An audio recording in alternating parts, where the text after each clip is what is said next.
بسم اللہ الرحمن الرحیم ربی شرح لی صدری ویسر لی امری واحلل عقدۃ من لسانی یفقہوا قولی۔ آج کا میرا موضوع ہے موعظہ معراج، اسرار و حقائق۔ انتہائی عام بیان ہے، اس کو آخر تک لازمی سنیں اور ثواب کی نیت سے آگے شیئر بھی کریں۔ اللہ تعالیٰ آپ کو جزائے خیر عطا فرمائے۔ اللہ تعالیٰ نے مخلوق کی ہدایت و رہنمائی کے لیے حضرات انبیاء کرام علیہم السلام کو مبعوث فرمایا۔ ہر نبی کو ان کے دور کے تقاضوں کے مطابق معجزات عطا کیے۔ امت جس فن میں کمال رکھتی تھی، حضرات انبیاء کرام علیہم السلام بھی اسی صنعت اور اسی قسم سے اس شان کا معجزہ پیش کرتے کہ تمام افراد کی عقلیں دھنگ رہ جاتی۔ صبح قیامت تک آنے والی تمام نسل انسانی چونکہ حضور اکرم صلی اللہ علیہ وسلم ہی کی امت ہے، اور اس امت میں چونکہ سائنس اور ٹیکنالوجی بہم عروج پر پہنچنے والی تھی، چنانچہ اللہ تعالیٰ نے اسلام کو درپیش ہونے والے تمام چیلنجز کا جواب دیتے ہوئے اسلام کی حقانیت کو واضح کرنے کے لیے حضور پاک علیہ الصلوۃ والسلام کو ایسے معجزات عطا فرمائے جن سے ساری ترقی یافتہ دنیا بھی حیران ہے۔ آج سائنس اور ٹیکنالوجی ترقی اور عروج کی منزلیں طے کرتی ہوئی اس مقام پر پہنچ گئی ہے کہ انسان سورج کی شعاعوں کو گرفتار کر رہا ہے، خلائی کائنات کا سفر کرتے ہوئے چاند تک پہنچ گیا ہے، لیکن سائنس اور ماہرین فلکیات اپنی اس حیرت انگیز ترقی کے باوجود حضور اکرم صلی اللہ علیہ وسلم کے موعظہ معراج کی عظمت و رفعت کے سامنے ہم بخود ہیں۔ آج سائنسی دنیا جس قدر ترقی کرتی جا رہی ہے، اسی قدر اسلامی حقائق اشکار ہوتے جا رہے ہیں۔ سفر معراج کے سلسلے میں جو اعتراض کیا جاتا ہے، یہ کیسے ممکن ہے کہ رات کے مختصر سے حصے میں اتنا طویل سفر کیا گیا ہو؟ اہل انصاف کے پاس یہ اعتراض درست نہیں، کیونکہ انسان کی بنائی ہوئی بجلی کی سرعت رفتار کا حال یہ ہے کہ وہ ایک سیکنڈ میں 3 لاکھ کلومیٹر کا سفر طے کرتی ہے، جب مخلوق کی بنائی ہوئی روشنی الیکٹریسٹی کی قوت سرعت کی شان یہ ہے، وہ قادر مطلق نے جنہیں سراپا نور بنا کر بھیجا ہے، اس نور کامل کی سرعت و رفتار اور طاقت پرواز کا کون اندازہ کر سکتا ہے؟ اللہ تعالیٰ نے دیگر انبیاء کرام علیہم السلام کو بھی معراج عطا فرمائی، لیکن جس قدر شان و عظمت والی معراج حبیب پاک صلی اللہ علیہ وسلم کو عطا فرمائی، اس طرح کی معراج کسی اور کو عطا نہیں فرمائی۔ آپ نے رات کے مختصر سے حصے میں اپنے جسد مبارک کے ساتھ حالت بیداری میں مسجد حرام سے مسجد اقصی، عالم برزخ، خلائی کائنات اور ساتوں آسمانوں کی سیر فرمائی، جنت و دوزخ کا مشاہدہ فرمایا، عالم ملکوت کے عجائب قدرت دیکھے، سدرۃ المنتہی اور ما ورائے عرش تشریف لے گئے، اور رب تعالیٰ سے بے حجاب ہم کلام ہوئے،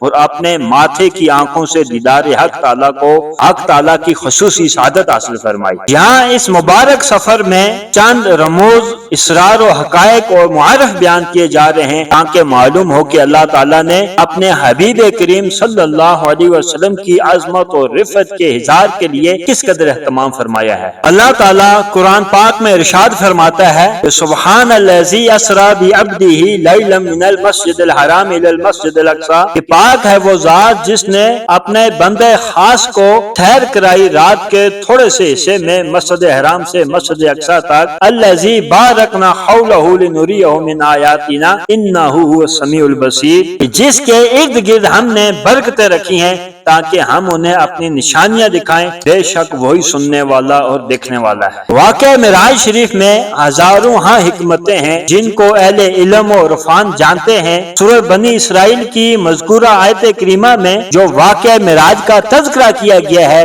اس آیت مبارکہ کی ابتدا لفظ سبحانہ کے سین سے ہے اور اختتام بصیر کی رے پر ہے۔ آیت معراج کی ابتدا اور اخیر حرف کو ملانے سے سر بنتا ہے، جس کے معنی عربی زبان میں راز کے ہیں۔ اس آیت کریمہ میں اس بات کی طرف اشارہ ہے کہ واقع معراج سر من اسرار اللہ، کہ اللہ کے رازوں میں ایک عظیم راز ہے جس کی حقیقت کو سوائے اللہ اور اس کے رسول کے کوئی نہیں جانتا، اس لیے اللہ تعالیٰ نے ان راز کی باتوں کو پوشیدہ رکھ دیا۔ فرمایا فَأَوْحَى إِلَىٰ عَبْدِهِ مَا أَوْحَىٰ، خدا تعالیٰ کو اپنے بندے پر جو وحی کرنی منظور تھی وہ وحی۔ حضور اکرم صلی اللہ علیہ وسلم کا معراج شریف میں عرش الہی پر جانا ہی معجزہ نہیں ہے، بلکہ آپ کا واپس آنا بھی معجزہ ہے، چونکہ آپ نور ہیں اور بشری لباس میں جلوہ یہاں جلوہ گر ہوئے ہیں۔ رات کے مختصر سے حصے میں عالم بالا کی سیر کرنا اور لا مقام تشریف لے جانا یہ آپ کی شان بشریت کا معجزہ ہے، اور نور ہو کر لوگوں کے درمیان رہنا، تجارت اور معاملات کرنا، خورد و نوش فرمانا یہ آپ کی شان نورانیت کا معجزہ ہے۔ ہر شخص اس بات سے بخوبی واقف ہے کہ انسان کو زندگی گزارنے کے لیے چند چیزوں کی ضرورت ہوتی ہے۔ خوراک، پوشاک اور مکان یہ ضروریات زندگی کہلاتے ہیں جن پر زندگی کا مدار ہوتا ہے۔ یہ چیزیں ہر فرد بشر کی زندگی کا جز ہے۔ اللہ تعالیٰ نے معراج کی شب حضور اکرم صلی اللہ علیہ وسلم کی بشریت کی اعجازی شان کو اس طور پر واضح فرمایا کہ کوئی بشر مکان کے بغیر زندہ نہیں رہ سکتا، اور مصنوعی آلہ استعمال کیے بغیر وہ خلائی کائنات سے گزر نہیں سکتا، لیکن حضور اکرم صلی اللہ علیہ وسلم معراج کی شب خلائی کائنات سے گزرے اور لا مقام پہنچے، یہ آپ کی بشریت کا اعجاز ہے۔ اسی طرح انسان بغیر غذا کے زندہ نہیں رہ سکتا، لیکن حضور اکرم صلی اللہ علیہ وسلم کی معجزانہ شان ہے کہ آپ بغیر سیر و افطار کے مسلسل روزہ رکھا کرتے۔ صحابہ کرام بھی آپ کی اتباع میں مسلسل روزے رکھنے لگے، ان پر ضعف و نکاحت طاری ہو گئی، یعنی وہ کمزور ہو گئے، تو حضور اکرم صلی اللہ علیہ وسلم نے ارشاد فرمایا وَأَيُّكُمْ مِثْلِي إِنِّي أَبِيتُ يُطْعِمُونِي رَبِّي وَيَسْقِينِ، تم میں کون میری طرح ہے؟ میں اپنے رب کے پاس رات گزارتا ہوں، میرا رب مجھے کھلاتا اور پلاتا ہے۔ صحیح بخاری کی حدیث ہے۔ تو یہ ایک مسلمہ حقیقت ہے کہ فرشتے نور سے پیدا کیے گئے اور حضرت جبریل امین تمام فرشتوں کے سردار ہیں، تو ظاہر ہے کہ وہ نورانیت میں تمام ملائکہ میں ممتاز ہیں، لیکن طائر سدرۃ المنتہا امین وحی الہی سید الملائکہ حضرت جبریل امین بھی معراج کی شب سدرۃ المنتہا پر رک گئے اور عرض کرنے لگے یا رسول اللہ صلی اللہ علیہ وسلم، اگر میں اس مقام سے انگلی کے پور کے برابر بھی آگے بڑھوں گا تو تجلیات الہی کی وجہ سے جل کر خاک ہو جاؤں گا، جیسا کہ تفسیر روح البیان میں ہے کہ حضور اکرم صلی اللہ علیہ وسلم نے جبرائیل علیہ السلام سے فرمایا کہ ایسے مقام پر کوئی دوست اپنے دوست کو چھوڑ دیتا ہے، تو جبرائیل علیہ السلام نے عرض کیا حضور اگر میں آگے بڑھوں تو نور سے جل جاؤں گا، اور ایک روایت میں ہے کہ اگر میں ایک پور کے برابر بھی قریب آؤں تو خاکستر ہو جاؤں گا۔ الغرض حضور اکرم صلی اللہ علیہ وسلم سدرۃ المنتہا سے آگے تشریف لے گئے، تو مقام غور ہے کہ جو فرشتہ نور سے پیدا کیا گیا اس کی ذات ان تجلیات الہی کی متعامل نہیں، لیکن حضور اکرم صلی اللہ علیہ وسلم کی بشریت کی اعجازی شان یہ ہے کہ آپ سدرۃ المنتہا سے آگے گزر گئے، حریم ناز میں پہنچے، حضیرہ قدس میں باریابی حاصل فرمائی اور تجلیات الہی کی آپ پر مسلسل بارش ہوتی رہی۔ تو اسی طرح سفر معراج کے ذریعے دنیا پر اشکار کیا گیا کہ جبریل امین سید الملائکہ کا حال یہ ہے کہ باوجود نورانی ہونے کے ان تجلیات الہی کی تاب نہ لا سکے، اور حبیب کریم صلی اللہ علیہ وسلم کی شان رفیع یہ ہے کہ آپ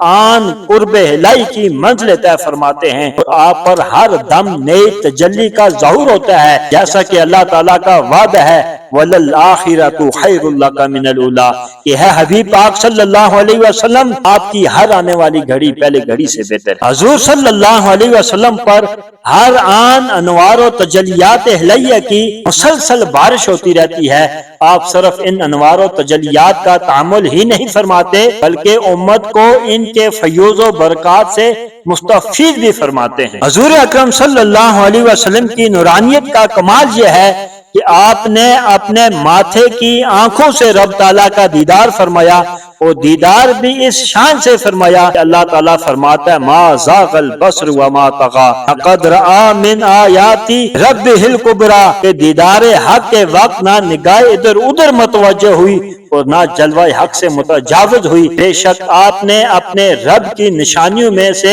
سب سے بڑی نشانی جلوہ حق کا مشاہدہ کیا۔ شب معراج حضور اکرم صلی اللہ علیہ وسلم کے قلب اطہر کو آب زمزم سے دھویا گیا، آپ کا سینہ اقدس چاک کیا گیا، ایمان و حکمت سے لبریز تشت اس میں اونڈیل دیا گیا، جیسا کہ حدیث شریف میں آتا ہے کہ حضور علیہ الصلوۃ والسلام نے فرمایا، فرشتے نے یہاں سینے سے یہاں ناف تک چاک کیا اور اس نے میرے دل نکالا، پھر میرے پاس سونے کا ایک تشت لایا گیا جو ایمان سے لبریز تھا، پھر میرے دل کو دھویا گیا اور اپنے مقام پر رکھ دیا گیا۔ بخاری کی حدیث۔ زندگی کا تعلق دل سے ہے، قلب مرکز حیات ہے، کائنات میں کوئی ایسا انسان نہیں جو بغیر دل کے زندہ رہ سکے۔ اوپن ہارٹ سرجری کے دوران بھی اتباع ایسے آلات کا استعمال کرتے ہیں جن کی مدد سے وہ دل اور جسم کے درمیان رابطہ ضرور باقی رکھتے ہیں اور ان کی وجہ سے انسان زندہ رہتا ہے۔ اور ادھر حبیب پاک علیہ الصلوۃ والسلام کی شان یہ ہے،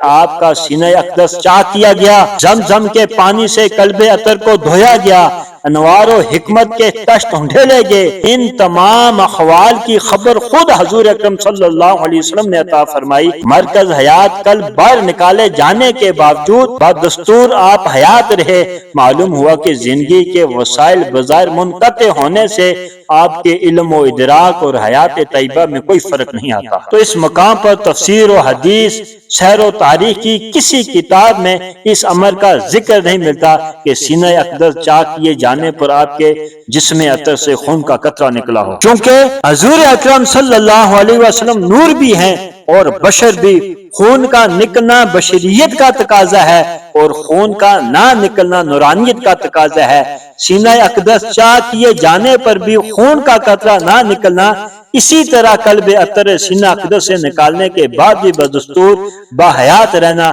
آپ کی بشریت کا معجزہ ہے جو آپ کی نورانی شان کو ظاہر کرتا ہے۔ لہذا آپ کی شان نورانیت بھی بے مثال اور شان بشریت بھی بے مثال۔ ہوں تو حضور اکرم صلی اللہ علیہ وسلم اللہ کی عطا سے فرش زمین پر رہ کر عجائب قدرت اور عالم بالا کے حقائق کو اپنی نورانی آنکھوں سے دیکھا کرتے ہیں، جنت دوزخ کا مشاہدہ فرماتے ہیں۔ جب حضور اکرم صلی اللہ علیہ وسلم کو آسمانی کائنات کا سفر کروائے بغیر اللہ تعالیٰ روئے زمین پر ہی عالم بالا والا مقام کی رویت اور جنت و دوزخ کا مشاہدہ کرواتا ہے، جیسا کہ صحیح بخاری شریف کی حدیث ہے۔ حضرت عبداللہ ابن عباس رضی اللہ تعالی عنہما سے روایت ہے کہ حضور نبی اکرم نور مجسم شفیع معظم صلی اللہ علیہ وسلم کے عہد مبارک میں سورج گرن لگا تو آپ نے نماز کسوف ادا فرمائی۔ صحابہ اکرام رضی اللہ عنہم نے عرض کیا، یا رسول اللہ صلی اللہ علیہ وسلم،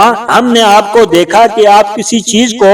اپنے مبارک ہاتھ میں لے رہے ہیں، پھر آپ پیچھے کی جانب تشریف لائے تو حضور اکرم صلی اللہ علیہ وسلم نے ارشاد فرمایا کہ بے شک میرے سامنے جنت پیش کی گئی اور میں نے اس سے انگور کا خوشہ لینے کا ارادہ کیا، پھر میں نے اس ارادے کو ترک کر دیا اور اگر میں اس کو لے لیتا تو تم قیامت تک اسے کھاتے رہتے اور وہ کبھی ختم نہ ہوتا۔ صحیح بخاری کی حدیث۔ واضح ہوا کہ جب حضور اکرم صلی اللہ علیہ وسلم زمین پر تشریف فرما ہو کر آسمانی کائنات کا مشاہدہ فرماتے ہیں تو پھر آپ کو معراج کی شب آسمانوں پر کیوں بلایا گیا؟ دراصل اس میں حکمت الہی اور منشا الہی یہ ہے، عجائب قدرت کا مشاہدہ اور عالم ملکوت کی سیر کے علاوہ اپنے قرب خاص سے نواز کر ہم کلامی اور دیدار پر انوار کے شرف سے مشرف فرما کر حضور اکرم صلی اللہ علیہ وسلم کی قدر و منزلت کو تمام مخلوقات پر اشکار کرنا بھی مقصود تھا۔ دوسری وجہ یہ ہے کہ حضور اکرم صلی اللہ علیہ وسلم مسلسل تبلیغ دین و اشاعت اسلام فرماتے رہے اور لوگوں کو دین حق کی طرف دعوت دیتے رہے۔ قدر شناسوں نے آپ کے دامن لطف و کرم سے وابستگی حاصل کی، لیکن سرکش لوگوں کی عناد و سرکشی اور ہٹ دھرمی دعوت حق سے روگردانی اور دین حق سے اعراض کو ملاحظ فرمانے کے بعد حضور اکرم صلی اللہ علیہ وسلم نے پیغام الہی اور دعوت اسلام دینے کے لیے طائف کی طرف سفر فرمایا۔ وہاں آپ نے دعوت اسلام دی، لیکن اہل طائف نے بجائے ایمان لانے لانے کے آپ کے ساتھ مختلف قسم کی شرارتیں شروع کر دی، آپ پر پتھر برسائے جس سے آپ کے قدم مبارک لہو لہن ہوئے اور نالین مبارک خون سے بھر گئے۔ طائف کی زمین میں دی گئی تکلیفوں اور اذیتوں سے حبیب پاک صلی اللہ علیہ وسلم کو جو وہ پریشان تھے، غمگین تھے، تو اللہ تعالیٰ نے اپنے حبیب علیہ الصلوۃ والسلام کی تسکین خاطر آپ کو فرت و مسرت عطا کرنے کے لیے اور ساری خلقت پر آپ کی قدر و منزلت اشکار کرنے اور دیدار پر انوار سے نوازنے کے لیے آپ نے قرب خاص میں طلب کیا، تاکہ دنیا والوں کے سامنے آپ کے علو شان اور آپ کا مقام و مرتبہ ظاہر ہو جائے کہ جن مبارک قدموں کو طائف کی سرزمین پر زخمی کیا گیا،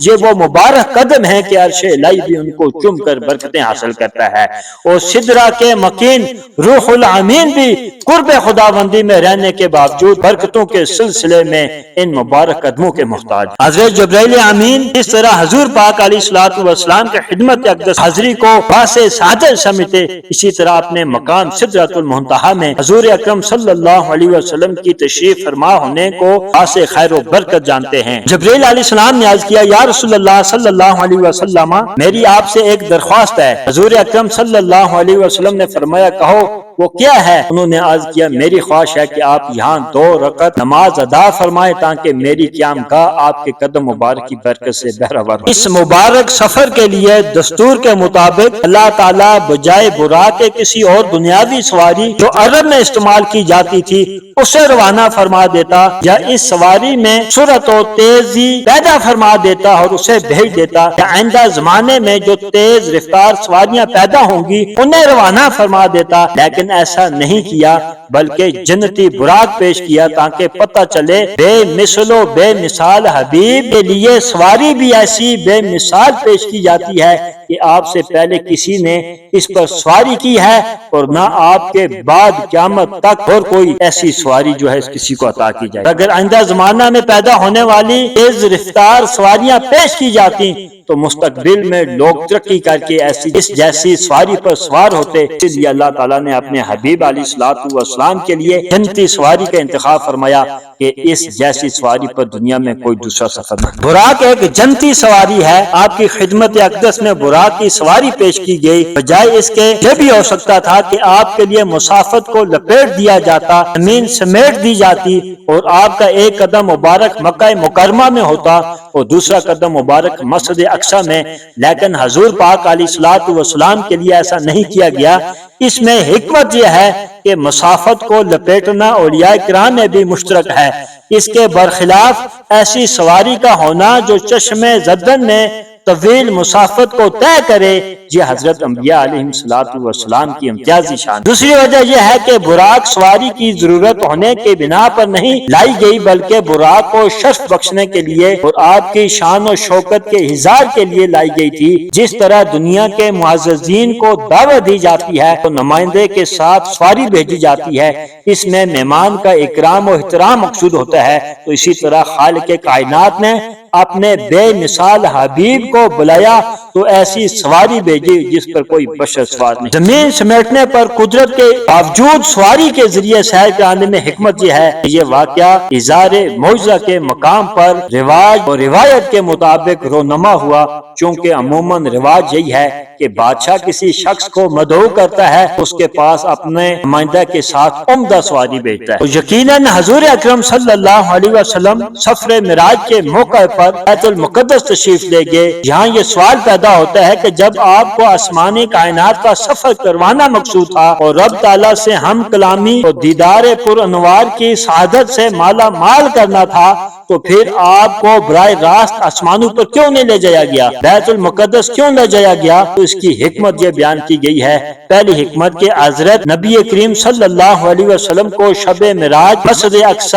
اس لیے لے جایا گیا کہ کفار کو آپ کی صداقت کی دلیل مہیا ہو، کیونکہ آسمانوں کی نشانیاں کفار کی لکھی ہوئی نہیں تھیں، وہ آپ کے معجزہ معراج کی تصدیق کس طرح کرتے؟ چونکہ انہوں نے مسجد اقصی دیکھی تھی۔ آپ سے مسجد اقصی کی نشانیاں پوچھی، آپ نے مسجد اقصی کی نشانیاں اور راستے میں ملنے والے کافروں کے احوال بتا دیے تاکہ آپ کی خبر صادق کے مطابق کفار پر حجت قائم ہو۔ دوسری حکمت، امام محمد بن یوسف صالحی علیہ رحمہ فرماتے ہیں کہ ملک شام میں میدان عشر برپا ہوگا، اور معراج شریف میں حضور اکرم صلی اللہ علیہ وسلم کو بیت المقدس لے جانے میں مشیت خداوندی یہ تھی کہ جب آپ کے مبارک قدم وہاں پر جائیں گے تو کل روز قیامت آپ کی امت کے لیے آسانیاں اور سہولتیں میسر آ جائیں گی اور آپ کے قدمین مبارک کی برکت کے سبب وہاں پر ٹھہرنا آسان ہو جائے گا۔ اور تیسری حکمت یہ تھی کہ بیت المقدس ہر وقت دعا کرتا تھا کہ الہی تمام پیغمبروں سے میں مشرف ہو چکا ہوں، اب میرے دل میں کوئی آرزو باقی نہیں ہے مگر ایک ہے، تو یہ ہے کہ حضرت محمد مصطفیٰ صلی اللہ علیہ وسلم کے قدم مبارک دیکھوں، ان کی ملاقات کے شوق کی آگ بے حد بڑک رہی ہے، بیت المقدس کی آرزو پوری کرنے کے لیے بیت المقدس لے جایا گیا۔